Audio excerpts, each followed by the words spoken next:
9-cu sinifin buraxılış suallarının izahı ilə davam edirəm. Baxıram 31-ci testimizə.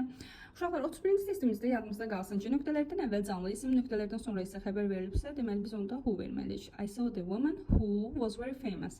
Deməli, hansı ki 90-cı illərin əvvəllərində çox məşhur olan qadını gördüm. Baxıram 32-ci testimizə.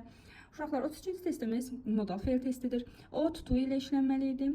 Are able to ilə işlənməlidir. To be able to ilə işlənir. Daha sonra baxıram cümləmizin mənasına.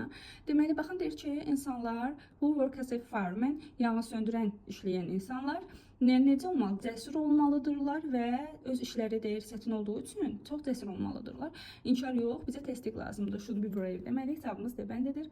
Daha sonra yadınızda saxlayırsınız ki, mübtədamızda əgər sözünü varsa, sözündən əvvələ baxmalıyıq.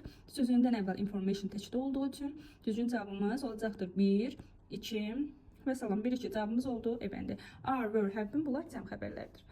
Daha sonra baxıram 34-cü testimizə. 34-cü testimizdə deməli definition testidir. Captain, capital, bir də bridge sözləridir. Biz bilirik ki, kapitan gəminin idarə edən şəxsə deyirlər, olacaqdır B.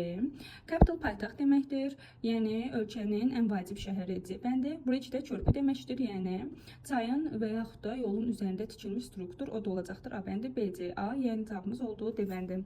Baxaq 35-ci testimizə. Deməli, bu da modal fe'l testidir. To be able to ilə işlənməli idi, o to ilə işlənməli idi.